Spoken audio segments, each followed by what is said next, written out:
विकास दिव्य कीर्ति जी का बहुत बड़ा फ़ैन हूँ मैं। उनसे बहुत उनकी मुझे बातें इंस्पायर करती हैं और मुझे उनका ज़िंदगी, रिलेशनशिप या लोगों को देखने का जो नज़रिया है वो मुझे बहुत अच्छा लगता है। वो बिल्कुल नॉन जजमेंटल तरीके से वर्ल्ड को देखते हैं, लोगों को देखते हैं।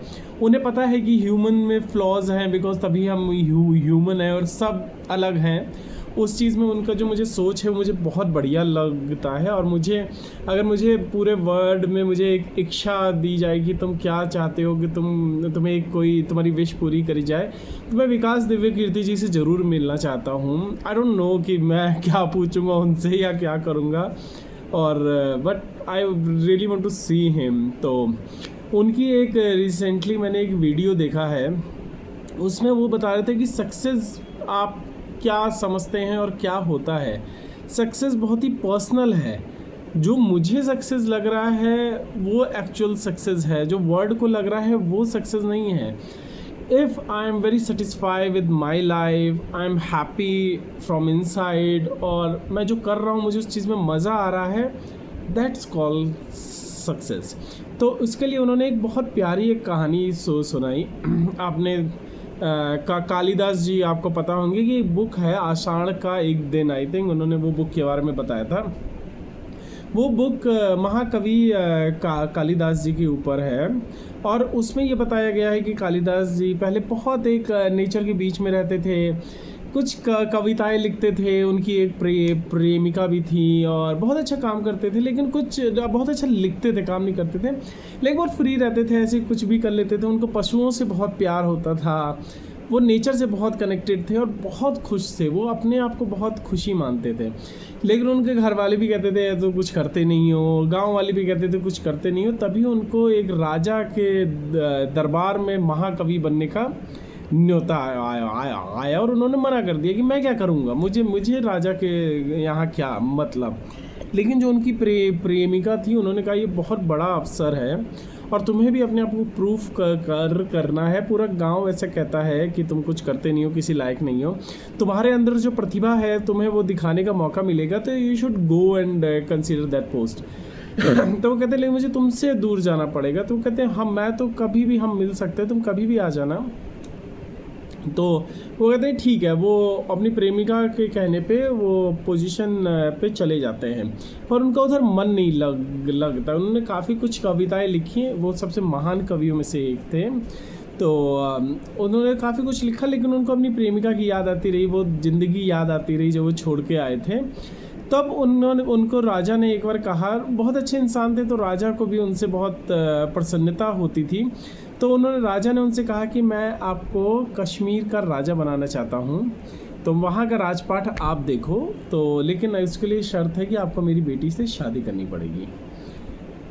मन में लालच तो आता ही है, सब इंसानों को आता है कि एक कवि राजा बन गया। ऐसा पूरी दुनिया में पहली बार हो रहा था कि एक कवि राजा बन रहा था। तो उनको वो कहते हैं ठीक है मैं कर लूँगा, जबकि वो कवि हैं, वो बहुत ही क्रिएटिव और बहुत ही सॉफ्ट फील्ड से हैं। ऐसे इंसान का राजा बनना बहुत ही गलत डिसीज़न है। लेकिन हम लोग कभी कभी ऐसा होता है कि हम कुछ और करने के लिए पैदा हुए। जैसे मुझे लगता था कि मैं डांस में जाना चाहता हूँ, या कुछ ऐसा स्कल्पचर बनाने में जाना चाहता हूँ, या कुछ ऐसा काम करना चाहता हूँ जिसमें मुझे बिल्कुल भी दिमाग का काम ना लगे, लेकिन I am doing something else, और मैं उस चीज़ के लिए बना नहीं हूँ और मैं उस चीज़ के लिए स्ट्रगल करता हूँ every day. The same way Kalidas ji भी राजा प्रवृत्ति के तो है नहीं, राजा को तो हिंसा भी करनी पड़ती है, राजा को तो अपना राज भी फैलाना पड़ता है, राजा को अपना दूसरे राजाओं के ऊपर आक्रमण भी करना पड़ता है। तो वो इन सब से अलग थे और उन्होंने अपनी प्रेमिका को धोखा देके शादी कर ली थी राजा की बेटी से, और राजा की बेटी भी राजा की बेटी है। तो वो राज भवन में जब होते थे तो उनको बातें सुनानी पड़ती थी, अरे आप तो राजा कैसे हो, आपको तो ये करना चाहिए वो करना चाहिए। फिर घर में भी आते थे तो ऐसा कुछ सुनने को मिलता था, देखो मैं अपने डैडी से कह दूंगी कि तुम सही से काम नहीं कर रहे हो ये वो। तो वो बहुत ही एकदम से दुखी हो जाते हैं अपनी ज़िंदगी से। पर वो राजा होते हैं, राजा उनका मान सम्मान बहुत बड़ा होता है।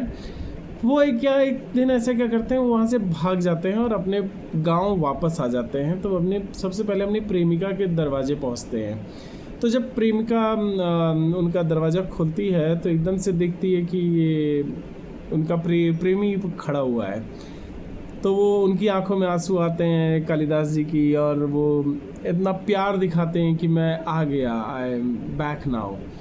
तभी उनकी प्रेमिका के घर से बच्चे की रोने की आवाज़ आती है। तब उनके समझ में आता है अच्छा वक्त गुजर चुका है, अब जो जहाँ मैं छोड़ के गया था वहाँ मेरा कभी भी वापस आना नहीं होता है। और वो उधर से चले जाते हैं। फिर उनका कुछ पता नहीं लगता है कि क्या होता है उनकी ज़िंदगी में। तो उन्होंने कहा कि अगर कुछ भी हुआ हो, लेकिन वो जैसे वो मर भी गए हो आगे, तो बड़े असंतुष्ट तरीके से मरे होंगे, बिल्कुल उनकी आत्मा रोई होगी, वो इस तरीके से मरे हैं। और एक इसी कंट्रास्ट में जैसे कबीरदास जी थे, कबीरदास जी को भी ऐसा ऑफ़र आया था कि उनके जैसे उनका कोई एक मित्र थे जो राजघराने में थे। तो वो उनसे बड़ी थोड़े से चिढ़ते भी थे, लेकिन सम्मान करते थे। उनको ये पता था कि ही इज़ गुड, वो अपने काम में बहुत अच्छे हैं। उनकी जो कविताएं हैं, उनके जो ग्रंथ हैं, रामचरितमानस, हनुमान चालीसा, उन्होंने जो जो लिखा है, he is best in his work. और वो उतने बढ़िया नहीं थे, लेकिन तब भी वो राजा के दरबार में थे। तो उनको उनसे थोड़ी इस तरीके से ईर्ष्या होती थी कि वो डिज़र्विंग नहीं है, और उन्हें पता है वो डिज़र्विंग है, लेकिन तब भी ऐसा होता है ना, तो वैसा था। तो वो एक बार कबीरदास जी की तबीयत ख़राब होती है, उनको देखने आते हैं। तो देख कर कहते हैं कि मैं राजा से बात करूं आपके लिए कि आप उनके दरबार में आए और आपको भी बहुत फ़ायदा होगा। तो वो कहते हैं जिसने अपनी पोथी भगवान के सामने रख दी हो, जो भगवान का दास हो गया हो, फिर वो किसी और का दास नहीं हो सकता। और कबीरदास जी ने पूरी ज़िंदगी बहुत ही स्ट्रगल से बिताई है। उनको वो धन संपत्ति उनके पास नहीं रही है, पर वो राजा जैसे रहे हैं, वो राजा जैसी उन्होंने ज़िंदगी बिताई है। वो दिल से बहुत खुश रहे हैं। उन्होंने पूरी ज़िंदगी हंसते खेलते और एक कृतज्ञता से बिताई है, ग्रेटफुलनेस से बिताई है। तो वो कह रहे थे कि आप सक्सेस में अगर आप देखोगे तो आपको ऐसा लगेगा कि कालिदास जी सक्सेसफुल हैं, कबीरदास जी उतने सक्सेसफुल नहीं है, लेकिन एक्चुअल में सक्सेसफुल कबीरदास जी हैं और कालिदास एक अनसक्सेसफुल पर्सन है। तो मेरी भी सक्सेस देखने का जो तरीका होता था वो ये होता था कि कौन कितनी बड़ी पोजीशन पे है, किससे कितने लोग डर रहे हैं, कौन पूरी जिम्मेदारी उठाए हुए है ऑफिस की, और कौन किसके पास कितनी बड़ी गाड़ी है, कितना बड़ा घर है, कितने फॉरेन ट्रिप कर रहा है। But and of the day जैसे मुझे आज मैं जिस मुझे पता है कि पैसा बहुत ज़रूरी चीज़ होता है कंफर्ट देने के लिए, आपको कुछ चीज़ों से निकलने के लिए जो आपके हिसाब से नहीं चल रही, जो आपको मेंटल पीस ख़राब कर रही हैं। लेकिन end of the day how happy you from inside is only matters. So मुझे कहानी बहुत पसंद आई थी। उन्होंने जिस हिसाब से प्रस्तुत करी, मैं उनका एक शब्द भी नहीं डिस्क्राइब कर सकता हूँ जिस तरीके से उन्होंने करी है। तो मुझे ऐसा लगता है कि लाइक गौतम बुद्ध हो गए या ओशो हो गए या